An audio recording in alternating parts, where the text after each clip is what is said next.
Hey, Braden, just tell me once you've seen the TV screen. All right, so now he's in. And I'm gonna hit the button one more time. Can you see it? Yeah. There. The call has ended.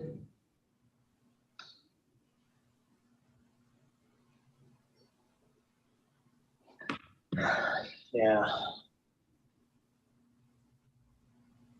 So you're supposed to say restart the machine. Well, that's what I asked him if he needed to restart. He didn't want me to do that yet. That's usually a common answer. So if you guys back out of that screen, does it say what the IP address is on that machine? I don't know. So like use the remote, go down to the arrow and go backwards. Go down to that arrow. Yeah, I'm looking at the TV. Okay. Does it say IP address in the lower left or upper right? It's 0.0.0.0. Okay, so you're not on the network with that thing. That thing's not plugged in anymore. Maybe the podium's off, maybe power or something's messed up over there. So that's what happened.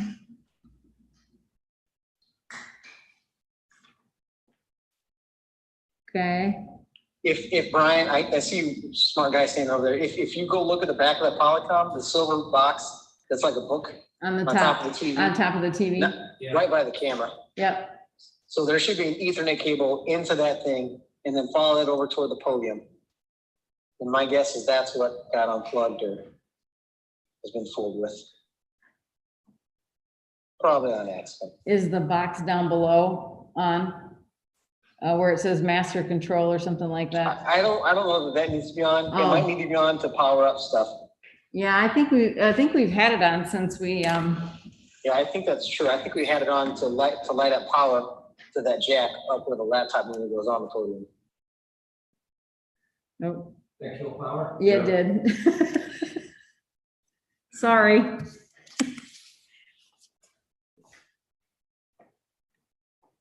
Do you want to have him go ahead and let's go ahead and get we're gonna go started. ahead and get started. Braden, I'm gonna take you off speaker and just listen to you here so that you're not. Okay. All right, there you go. Okay. Ready to go? We're ready, Bill. Sorry. Quite all right. I'm still amazed by how well you manage all this stuff, Annette. Let's see, today is the 10th of November. The Zoom meeting of PHSC of Berrien County Commission is commenced. We are live on YouTube. And while Annette's working on that, Brian, could you call the roll for us? Oh, I could take that. Commissioner Freeling? Present on Zoom in Baroda, Michigan. Commissioner Bullrath? Hang on. President Coloma, sorry. And Commissioner Chickering?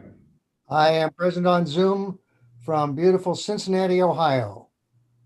So we are all present and accounted for. So I am using my computer to look at Zoom. Annette's going to have to lead us through the agenda if she's ready. Go ahead. Okay, so she's scrambling. I'm going to help you with the agenda. Item 1 is the Silver Beach Erosion Project. Correct. We have Brian Bailey in the room with us. Between myself and Brian, we'll tag team this item and get the commissioners any information. So Brian, are you willing to offer some background information? Sure. Commissioners, you're familiar with where the erosion problem is at the corner of Park Street and Lake Street, the very south end of Silver Beach County Park. We do know that the erosion unfortunately has negatively impacted existing park infrastructure. The shade shelter that is there is no longer safe. That needs to be removed regardless if this project moves forward or not, or stabilized somehow, because it's simply not safe. We don't know obviously what this winter is going to be like, and we're at a serious threat of losing the sidewalk which is a main artery for pedestrians, and also the road, which obviously impacts the neighbors, emergency access to the beach, and emergency access to some of our neighbor condominium homes. So pretty key that we shore up this area. We've hired Edgewater Consultants out of St. Joseph. They developed a plan. Their estimate was around a $200,000 tab for the armor stone and Haskell barriers. And they were fairly close. They sent it out to 4 contractors. 3 bids were returned. The high bid was $192,850. Middle bid was $177,40. And the low bid by Triple D Excavating and More LLC was $119,675. Edgewater has vetted Triple D Excavating. They came back with a pretty clean slate as far as the work that they've done for other projects. One of the reasons, our understanding of why their bid was quite a bit lower than the others, is that they've had some erosion projects postponed or canceled. They have material sitting on the dock ready to rock and roll. So they have the materials ready to be used, and they obviously want to use it. The project right now is scheduled to be substantially complete by December 1st, total completion December 15th. Last night at the St. Joseph City Commission meeting, their commissioners have agreed to support the project with half the financing of just over $65,000. So I'd be happy to answer any questions. It will be armor stone for about 250 feet from the existing armor stone at the south, working its way up to the north. We'll have armor stone, and then there will be some Haskell barriers in place for at least this winter. So the Haskell barriers are metal framed with essentially a bag, and sand goes on top, and it will really help to protect the sidewalk. So this is considered a temporary fix until we can come up with a long-term solution, which could be a 3 to 5 year. These boulders will be there, but they can be reused. The engineers consultant said these items, these rocks, can be reused in the more permanent fix. So if that makes sense. I'd be happy to answer any questions. Well, Brian, thank you. First of all, to you and the other Brian, great work in terms of pulling this all together. I think Edgewater's done a great job. I think there's a picture. I think that the work that has been done with the city of St. Joe is great. I think we within the county can be very grateful and thankful to the city of St. Joseph for stepping up and partnering with us and recognizing our view of the importance of this Park Street Avenue and their view of the importance of Silver Beach County Park. Working together to preserve this area is tremendous. And I thank the city of St. Joseph and its leadership for doing that. I got really 2 questions, Brian, and I'm glad the map is up now. The Park Street extension, the city's easement to the lake, as I recall, runs pretty much right where that, you can see the back of the county park sign, the blue spot, runs from there directly into the lake. And there's an apparent shortfall of riprap directly in that area. Is the work that's going to be done, is it going to shore up that area as well? Yes. Okay, there. So Can you that, see that image there? Yes, the brownish stones are the ones that are going to be added. That is correct. Okay, so you were filling in that gully if it was as it is right there. Great. Correct. Great, thank you very much. I guess the other thing deals with the Haskell barrier.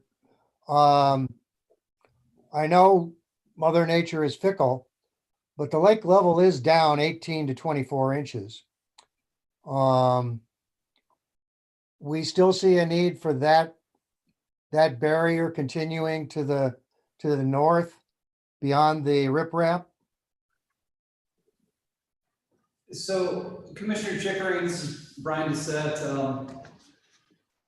It really comes down to whether or not the lake freezes. If the lake freezes, the Haskell barriers likely will not be needed. However, if we end up having a warmer winter and we don't have a solid freeze, then yeah, there's a good chance that the Haskell barriers will be needed to shore up that sidewalk. And honestly, sir, just looking back a week ago Sunday was a good example of just how violent the water can be and how high up the water is pushing towards the sidewalk and street infrastructure. So to answer your question, it really is it's a bit of a dice roll on whether or not the lake freezes.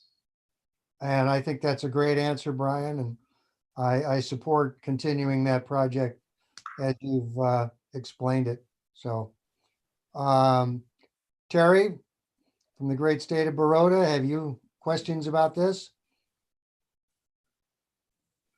Any of my questions have been answered with regards to the type of material that would be proposed to be used, permanent versus temporary.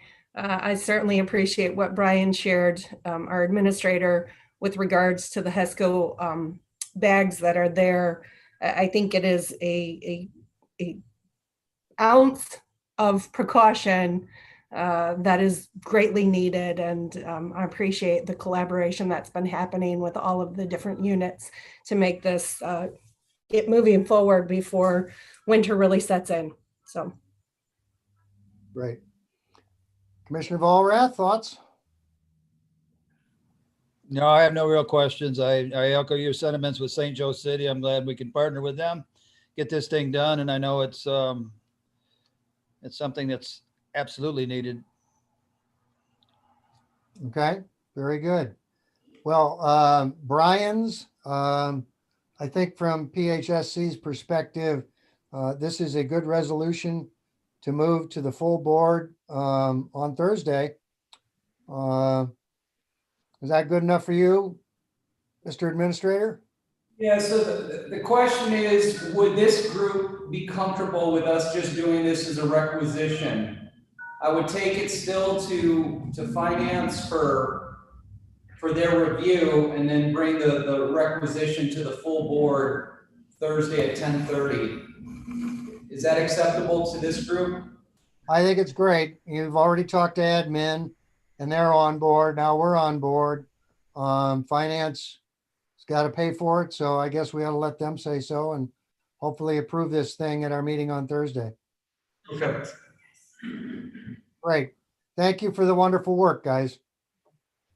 No problem. Happy to see this thing coming together. And to this committee, I would echo the prior comments as it relates to the city of St. Joe. I'm thrilled with the action that's been offered by city of St. Joe. Great. Thank you. If we can pause for just 1 second, I'm going to try and connect to the room. I just don't want us to have any blaring sounds or anything like that. So let me mute that. And then let me mute myself.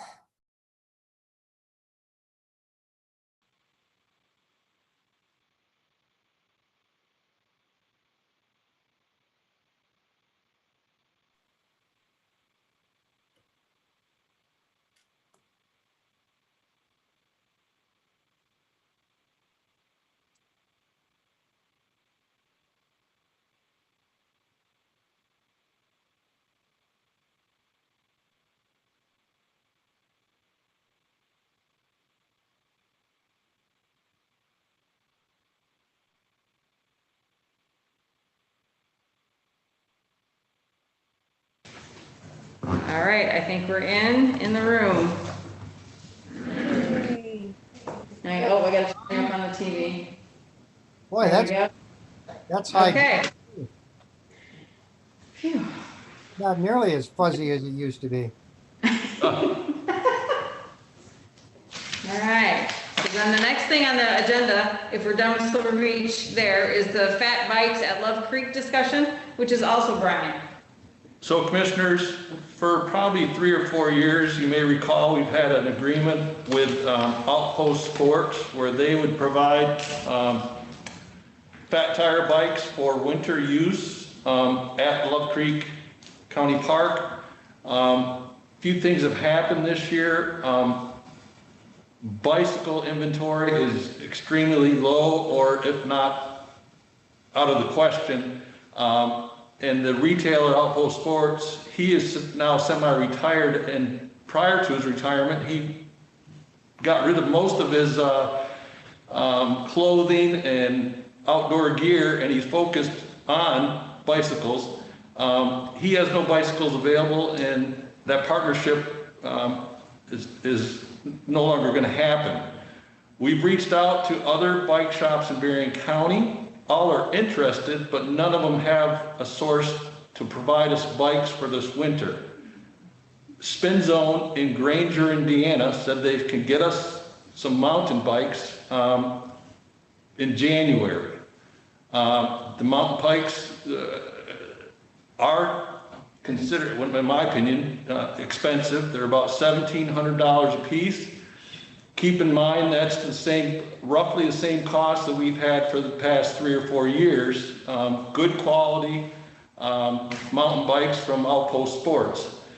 The advantage with fat tire bikes in the wintertime is we can generally use these with snow or no snow. The ground can be soft. The tires are so large that they don't rut the trails. We don't allow regular mountain bikes on the trails in the wintertime or when it's soft and muddy because they just rut the trails up. So staff at Love Creek is proposing that we purchase 4 of these bikes, roughly about $6,800. I'm not sure how the sales tax works with Indiana and Michigan. I didn't go to Doug yet at finance, but obviously it's over the $5,000 threshold. In my opinion, I think it's important that we offer this service, especially this winter. If we go into shutdowns due to the virus, we saw Love Creek in the spring during March and April, it was busy. And to offer this service, I think would be outstanding. We generally get, when we did the rentals with Outpost Sports, we kept 60% of the rentals. They took 40%. At the end of the year, they took their bikes back and they sold them as used bicycles.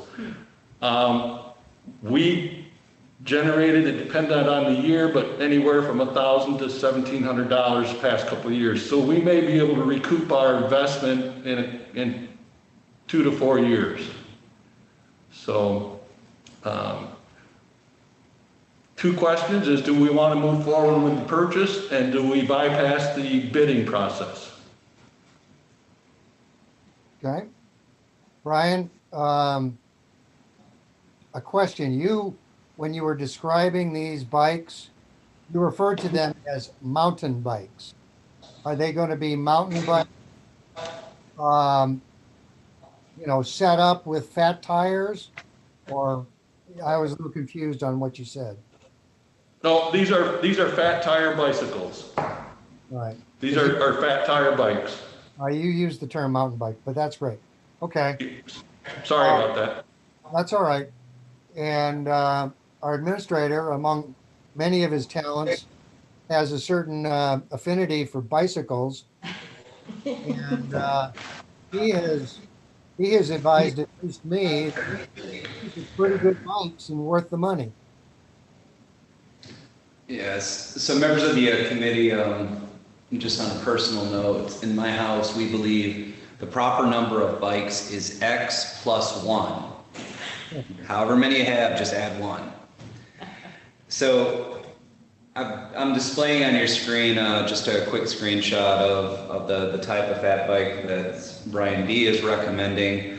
I've explained to the chair, while the price is high, from my perspective, the bigger issue is just availability. And I just noted that my wife and I are both pretty avid mountain bikers. We tried to replace my wife's mountain bike in the spring. And literally at that time, I spoke with 6 different shops from South Haven, Holland, Grand Rapids. And I was told that the earliest that bike would be available would be December. The shortages on biking right now is pretty unreal, just with the spike in popularity and just people trying to be outside. So I think that Brian's proposal is reasonable. I think that the prices, while yes, they are high, they are under the retail price straight from the manufacturer. And the bigger issue is the vendor is willing to commit to getting them here in January. So I think this makes sense. And if PHSC is comfortable with this, I would then work with Brian to get this order completed. The one downside is, unfortunately, we don't have any vendors from Berrien County that are actively pushing this, but I completely understand the situation with Outpost Sports. I know the owner, and I know for the last 2 years he's mentioned moving towards retirement. So how in normal course, like last winter or the winter before, how many bikes did we have? Commissioner, we normally had, I think we had 8 bikes out there, 6 adult bikes and 2 smaller ones for a smaller framed adult or a larger child. And these are just 4 adult bikes is what we're considering. So in all likelihood, we are under manning the bikes here, and we'll need to get more hopefully next year when they're greater availability. Staff at Love Creek said ideal number would be 6 to 8 bicycles available to the public for rent. Okay. All right, thank you. So we've got 2 questions, committee, as I recall. One is, should we move forward with these? And number 2, are we willing to waive the requirement for a competitive bid? Correct? Those are the 2 questions I heard. Very good. Yeah, Terry, how do you feel about that? Mr. Chair, I had a couple of questions before we proceeded with those questions, if I may. Oh, please do. Brian, could you tell me what the expected life expectancy is, or, cost of ownership long-term for these bikes? Which Brian? Oh, you're right. We have 2 Brians in the room. I was either one who would ever like to field that question, but I was addressing it to Brian Bailey. Go ahead. I don't really know, Brian, as the answer. Commissioner, I bought a used mountain bike, not a used fat tire bike, but I brought a used mountain bike, and I'll bring my wife in because she supported me purchasing a used bicycle for $600. Come to find out, that bike retailed for about $3,400. I've had it 4 years. I've had to put a tire on it, and I don't know if you want to say you get what you pay for, but these should be very high quality bikes. Yeah, I'll chime in. So the frame material is aluminum. It's not going to rust. Aside from, a very significant crash, the aluminum frame will last for a decade or longer. Where these bikes will require maintenance is just in the drivetrain, the actual cassette and gears. And if the mountain bikes are being run through mud, that's where you can do some damage. And if staff is just doing a pretty decent job of spraying them down with water, you should be able to have pretty minimal maintenance costs aside from maybe twice a year tune-ups. And depending on which shop is doing that, it could range from $50 to $100 per bike per tune-up. Now, for the most part, that's going to be the cost of ownership, but there's just no predicting who is out there renting it, and if they are doing running into a tree or something like that, there's the potential for some frame damage. The downside to an aluminum frame is they just don't bend. If you hit something hard with it, the frame will break, but that's pretty rare. Right, okay. That answers my question for that, only because I was wondering long-term what the plan would be for the fleet. I think about the discussions we've had for capital needs with regards to our cross-country activities and the gear that we have there. And so I want to make certain that we have a plan in place of how we're going to keep moving this fleet if this is the direction that we're heading. My other question, Brian Bailey, if you could just clarify to me, the arrangement was a 40-60 split, is that correct?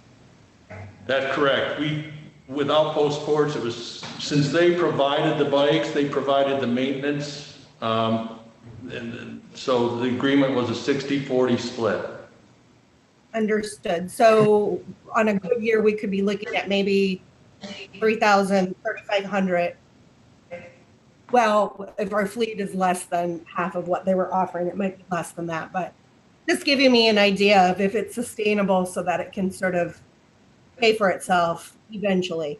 That Yeah, was I think last year, Commissioner, and we didn't have much of a winter last year. We brought in just about $1,000. The year before that, 2019, was about $1,400 in income. And so we rent them for $15 per hour, $25 for 2 hours. And so it's a pretty reasonable price, and I don't know if that answers your question. It did. Thank you. That definitely answered my question. I have one other one, if I may be indulged that way, Mr. Chair. No problem. My last question is turnaround on these bikes. If we opted to go with the bidding process versus single sourcing, what does that do for your Steve and Brian Bailey? I'll respond to that one. If we go through the standard bidding process, the bidding process is going to add weeks onto getting these bikes delivered. The bigger concern is just the availability. The manufacturers are just so far backlogged that I was actually surprised that this vendor was willing to commit to the January delivery. And Brian, correct me if I'm wrong, I believe that your team already has reached out to the bike shops across the county? Yeah. So we didn't go through a formal bidding process, but we did do outreach to established bike shops throughout Berrien County, and unfortunately, there's been limited interest. Right. I remember you said that earlier. Okay, Yeah. thank you. That answers my. Yep. All right. Dave, you got questions or concerns? No, I don't have any questions. I'm satisfied with what Brian gave us and support it. All right. I think we have a consensus to support the movement on both questions. Brian and Brian, we need to vote on this. Should probably have a motion on that, Yeah. I'm thinking. So the two things that they're moving forward on is going over, not doing the bidding process and moving forward with this purchase with this vendor. Yes. Is that what we're looking for? Yeah. Okay. So that, I'm looking for a motion on that. Chair, I would make that motion that we move forward, single sourcing this and going with this vendor. Thank you. Support. All right. Very good. I will need to do a roll call on that. Please proceed. Commissioner Chickering, Yes. Commissioner Freeling, Yes. Commissioner Vallrath. Yes. Okay, motion carries. We're all good there. Mr. Chair, before you move forward, I think it's important to note that as part of the 21 rollout of team building amongst the commissioners, I thought it would be appropriate for you all to race the other committees using these fat bikes. I can't think of a better way for the new commission to serve. Love it. At least a photo opportunity. Great.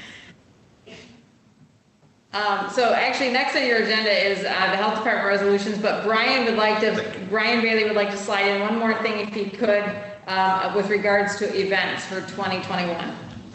Commissioners, the special events, meaning the concerts that were scheduled and supported last year for 2020, they were all postponed, canceled due to the COVID.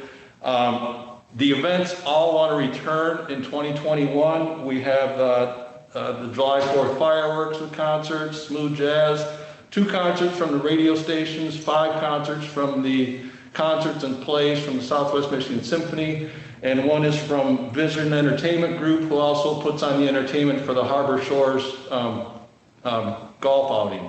All of these groups, they've been presented to the Parks Commission.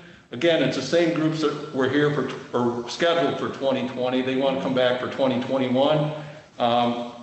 The way our resolution from years ago is these events are approved by Parks Commission and then final approval comes to PHSC. And I know this topic is not on your agenda, but I don't want to say it's a rubber stamp, but it is a rubber stamp as far as if you support it, we'll send out the contracts.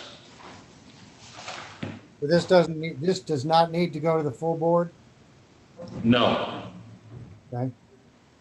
How many of those are involving alcohol permits, Brian? All of them? 8. 8 of how many? 8 concerts, 8 involve the vendors providing us with insurance. They get the 1-day liquor license and they do all the legwork. Okay.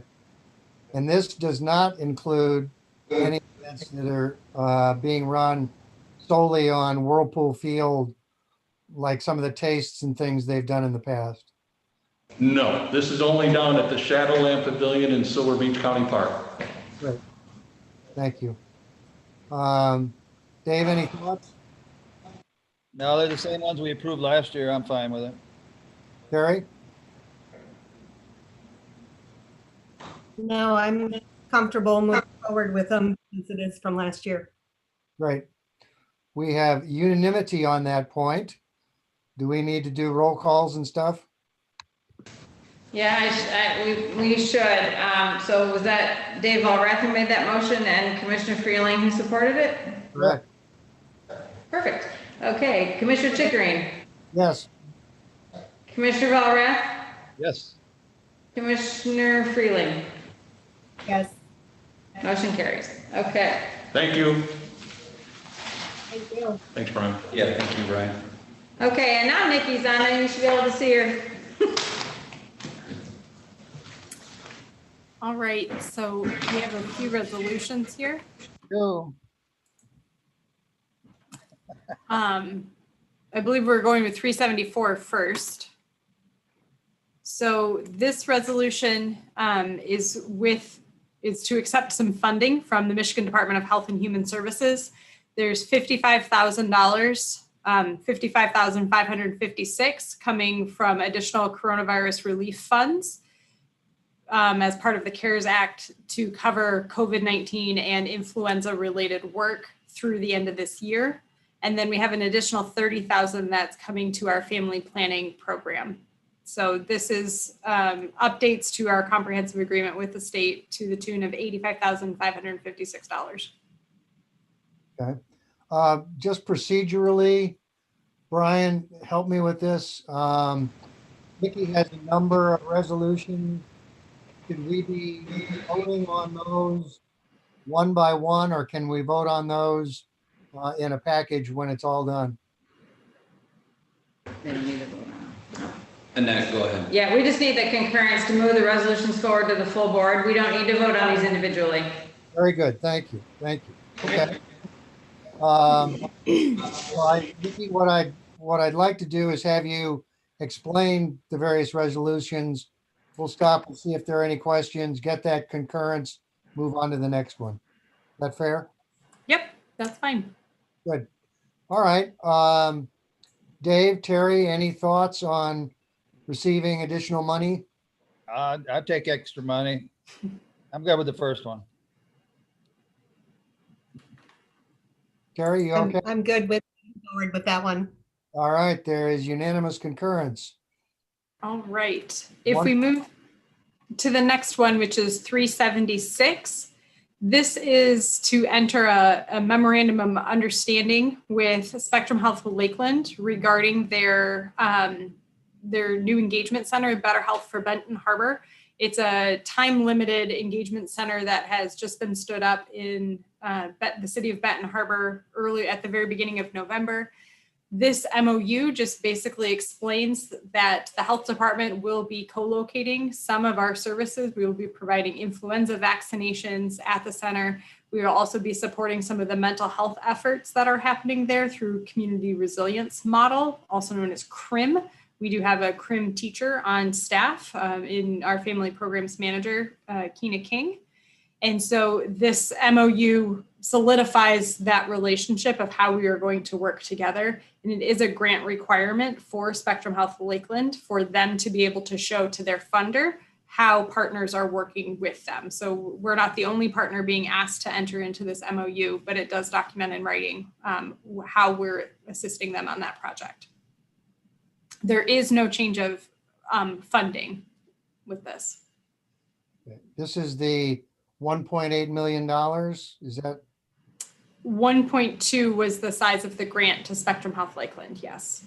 Okay. And did they publicize that as at 1.8 or was it 1.2, Nikki? I don't remember. Should have been 1.2. Okay, very good. And you will have people co-located, but they will be doing their own job responsibilities, not any of the other activities that Lakeland is bringing into this center. Correct, yes. Good. It helps us in the fact that we get deeper reach and with other ready-made audiences as well. Right. Terry, Dave, thoughts? I'm okay with it. I had two quick questions. One was, how will this impact other operations? You know, we have the Niles office, there's Three Oaks, what we're doing there at the main location. Do you feel confident that this will not impact the services of those locations moving forward? Yes, there have been some changes made to Three Oaks to reduce some of the operation there due to necessary staffing ability. We are pulling some of our staff that do home visits that are not doing home visits right now to do the influenza vaccination at this site. So we're reassigning staff. So in that way, that's not really having an impact there. And it is to our goal of providing additional influenza vaccinations to the public. So I don't believe it's coming at the cost of any services that we're providing. Okay. And then my other question was just making certain that the memorandum had been reviewed and it's good with corporate counsel. Okay, Yes. thank you. I see it's nodding. Lots of it. Thank you. Yes. Those are my questions. Appreciate it. All right. So Terry, you're okay with this one? Yes. Dave? Yes. 2 for 2. I'm supporting as well. So well All done. right. So if we go to the third resolution, 382, this is where we're seeking to add a position to our complement. To give you a little bit of a backstory to understand where we're at right now, this is for a position to support water filter distribution in the city of Benton Harbor. So since January 2019, the residents of the city of Benton Harbor have been really encouraged and recommended for health reasons to use an alternate water source due to an action level exceedance for lead in the drinking water. The health department has been providing filters that were paid for with funding from Michigan Department of Health and Human Services. We've been providing those filters to city residents since that time. This is an ongoing need as filters need to be replaced periodically to ensure that they continue to effectively filter out the lead.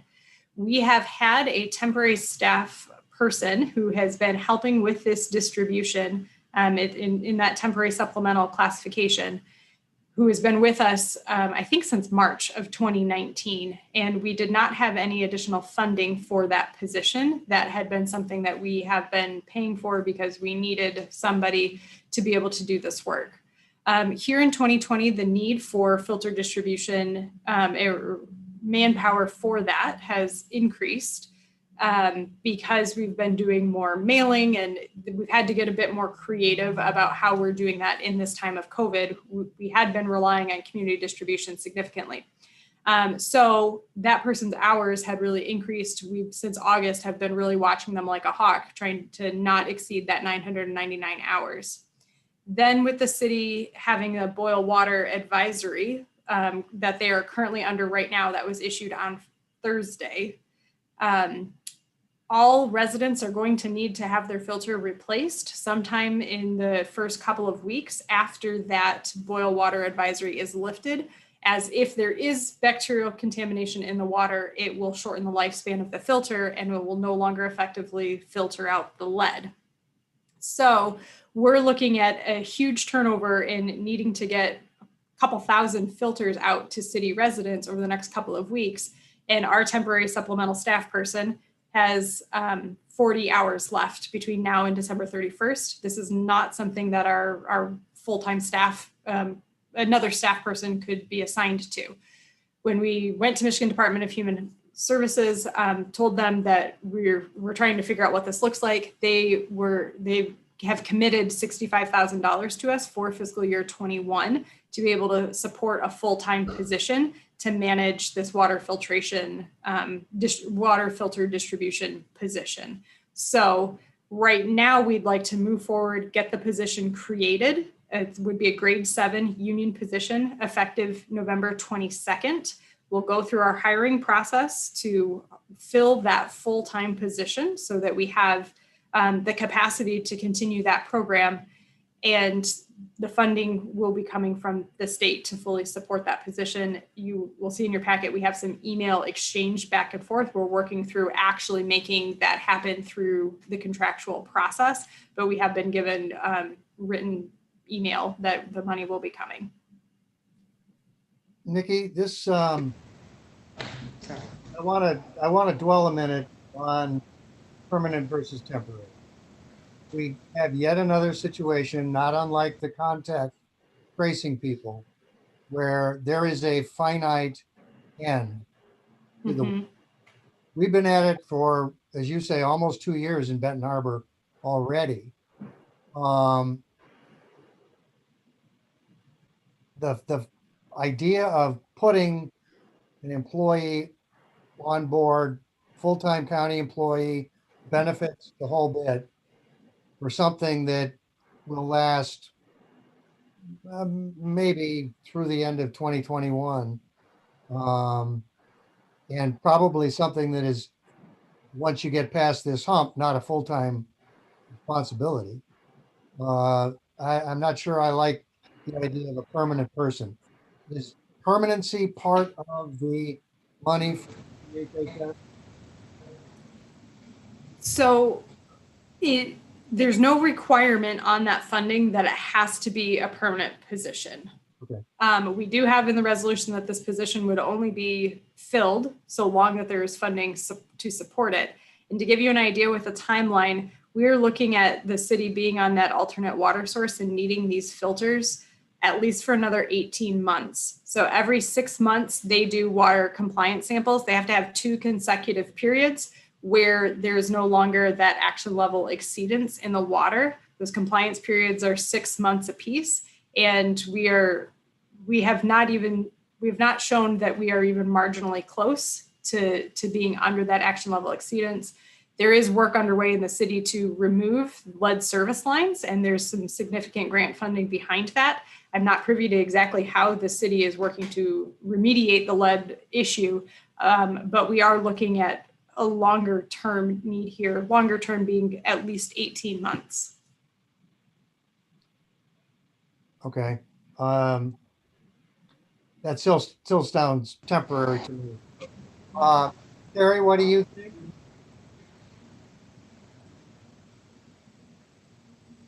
Oh, I thought I was still muted. I take the same sort of reservations that you do, Mr. Chair, with regards to the creation of temporary. I know we had this discussion with some of the other positions. I would really like to hear some of the rationale from administration of why we're moving this direction. Brian, can you give me a little more insight on that?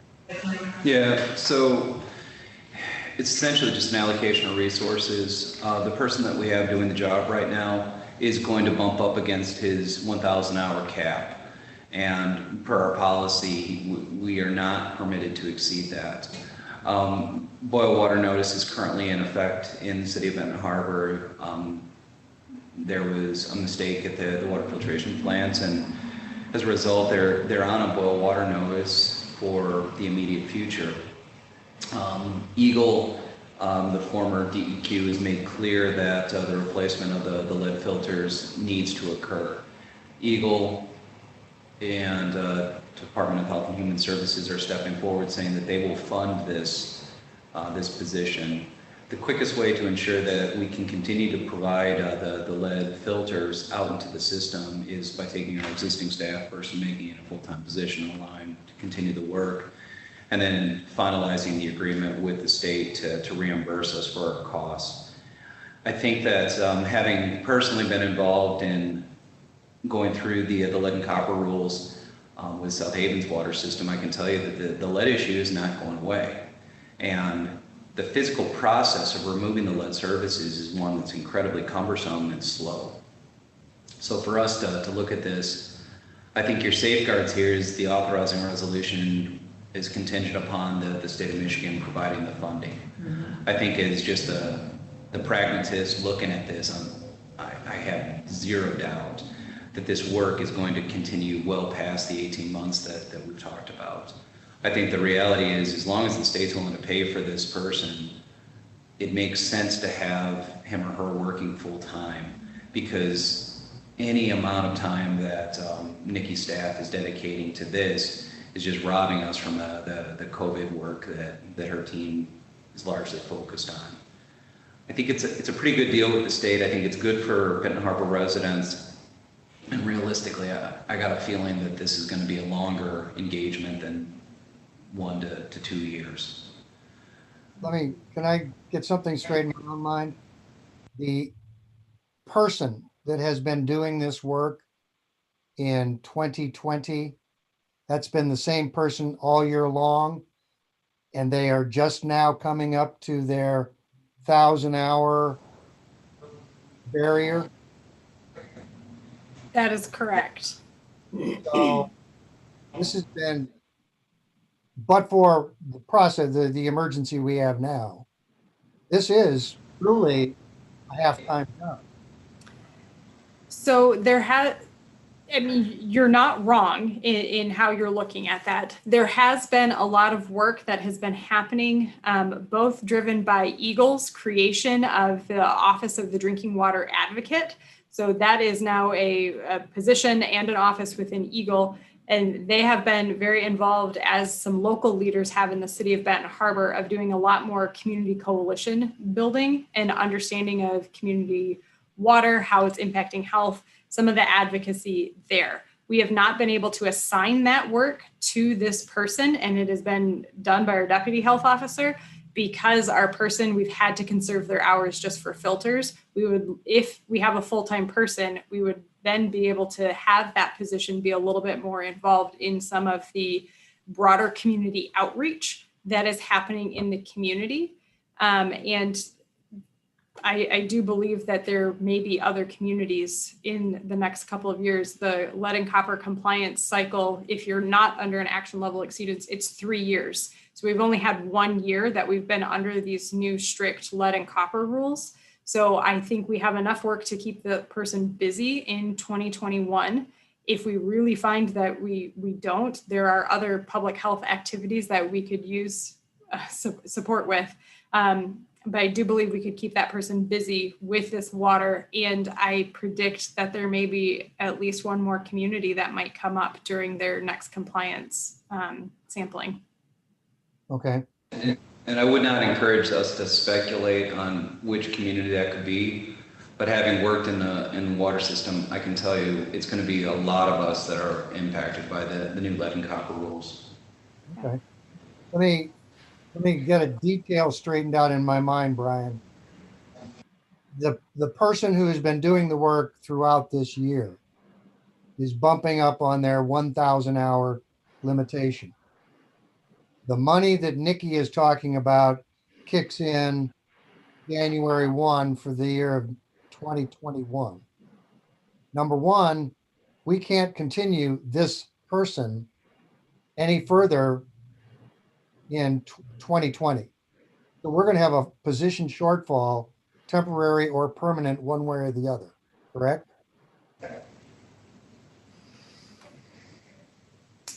I believe the funding is for fiscal year 21, start effective October 21. So we should have access to the funding. State's fiscal year. Correct. Okay, so the money could convert this person over. Okay, all right, thank you. That takes care of that. Good answer, Nikki. Thank you for asking that question, Bill. I had the same question. Dave, you got any thoughts? I got a lot of thoughts. I don't really have any questions. Okay. State's paying for it. Well, yeah, this is now 8, 9, I don't know, 10 temporary / permanent employees at the health department. Somebody's going to have to keep counting noses, but if this is the best way that we can support the city of Benton Harbor through the health department, I guess I support it.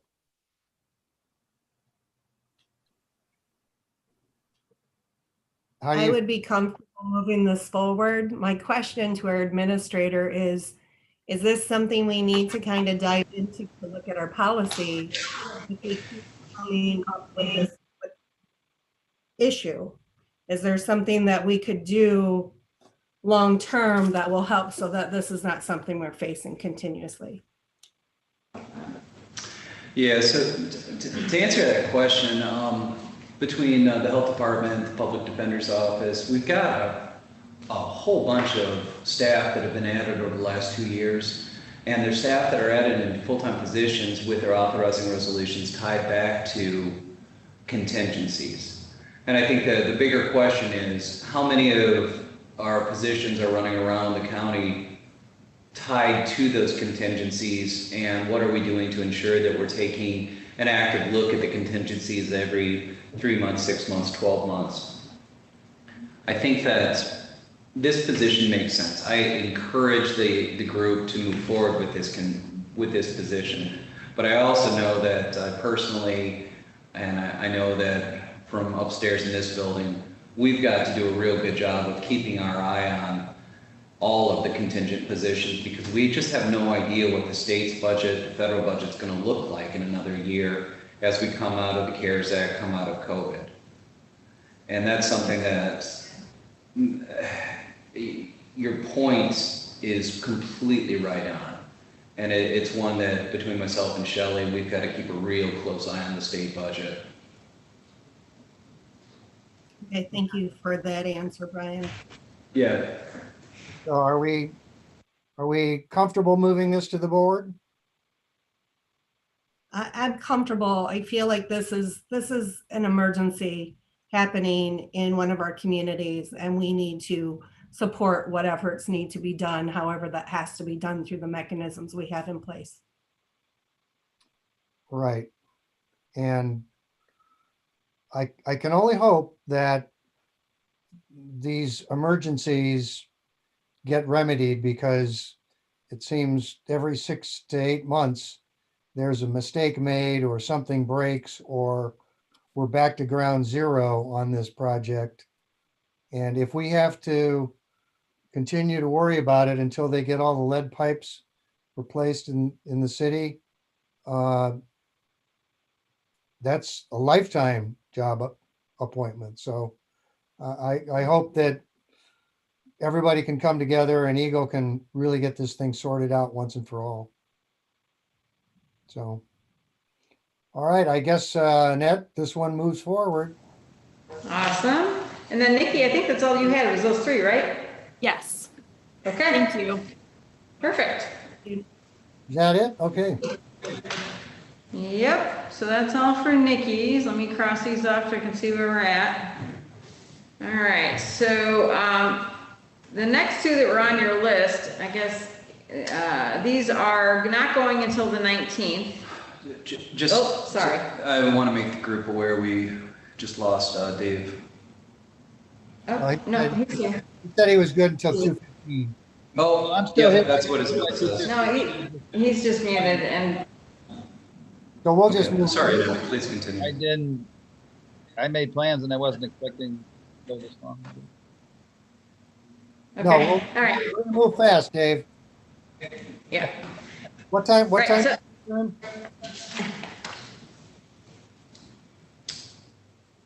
He's got 15 minutes, sir. All right. So what do we got next, Annette? Okay, so the next one is ending in 342, and that's the, I think you do it every 2 years, biannual elected and commissioner salary schedule. And that's just coming to you for your review if you have any questions or anything, but then that would be moved forward next week to the full board. It won't need to go this week. I think this is consistent with practices we put in place last policy review, right? So are you both good with moving that one forward?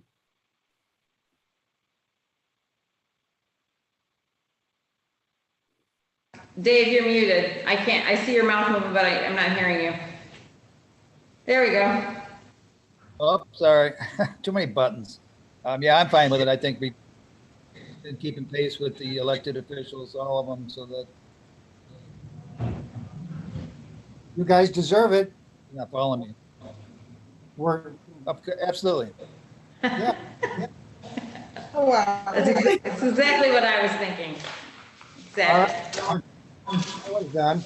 You're a lame. Yeah. If you want to support something larger, Bill. Nobody. Yeah, if I could only reward the two of you, I would, but Aw. You're gonna have to turn it down. So the next one is ending in 383, and then that one was, I believe that Shelley talked to you guys about this before, that this bargaining unit had agreed to just do like a 1-year extension and a 2%. correct. So we're, For that, I think we all approved it before, and I think we, unless either of you have a problem, we would like to approve it now. yeah, so this is just the resolution, and then that salary schedule is attached that reflects that. Good, good, good. Okay. Oh, Good, okay. That one's 383. Alrighty, 380 was given to me from our financial services director, and evidently we've been notified that we've received another $35,000 to be used as part of that first responder hazard pay. And so this is the like duplicate almost resolution that you had before for accepting this, and just plugging in those different numbers. And then of course I left that be it further resolved statement on the bottom, which is one that you had asked to be put on those before. So this is just accepting that $35,000. Right. And Jerry and Dave, I will mention this on Thursday to the full commission, but Brian and I and Shelley had a call with Senator Lasada last Friday. She was very cooperative and understanding about our concerns about others within the county that probably deserve recognition, like the first responders. We're in the process of gathering information for her so she can analyze it and then vet it with her appropriations and fellow senators to see if there's something we can do to move forward. No promises, but she was very open in the discussion. Is that fair, Brian? Yes, yep. Appreciate Brian putting that call together.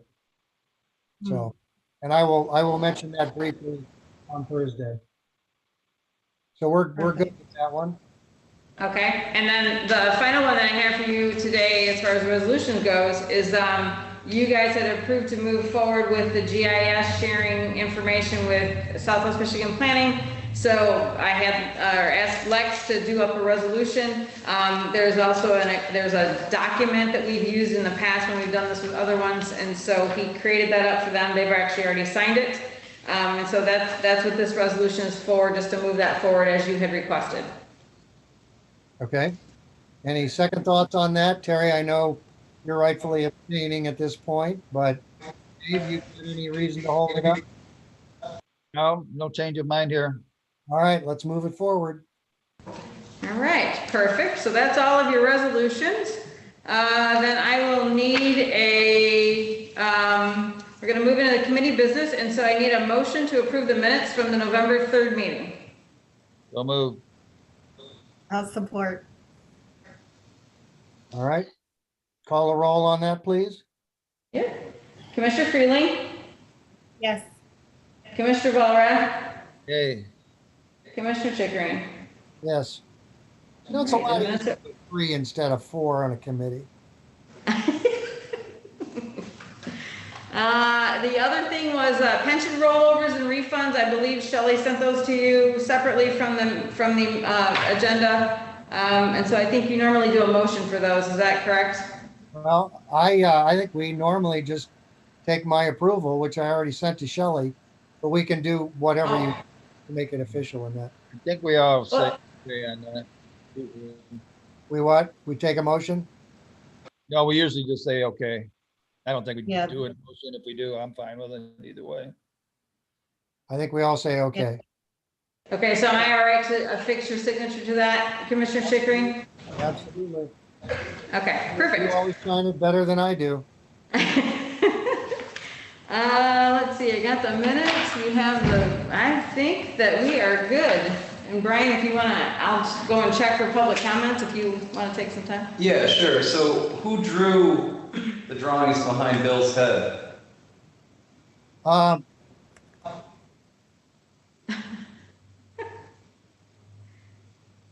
Actually, I'm very proud of them. They're very cute. My son is a artiste of sorts, and this is my granddaughter's bedroom. So Cool. there's nice little cartoon characters everywhere, and Well done. yeah, I've been looking at them throughout the meeting. I just was wondering. yeah, I'm under the penguin, I guess.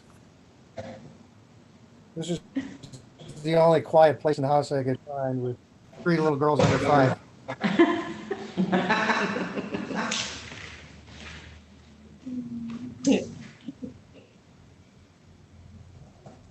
Now we All have it. right. Oh, sorry. What do you got? She's still checking for comments. All right, I'm gonna say now we have a walk to the park. It's about half a mile away, and it's seriously up both ways. Ooh. Pushing 2 Wow. strollers and all that is going to be the workout for the day for me. Okay, you guys do not have any public comments, so I think you're good. Wonderful. Thank you all for your cooperation and patience, and get them straight this afternoon, Dave. Already played. Oh, you already? I just got home, yeah, so I'm good. Yeah, right? 2 days in a row.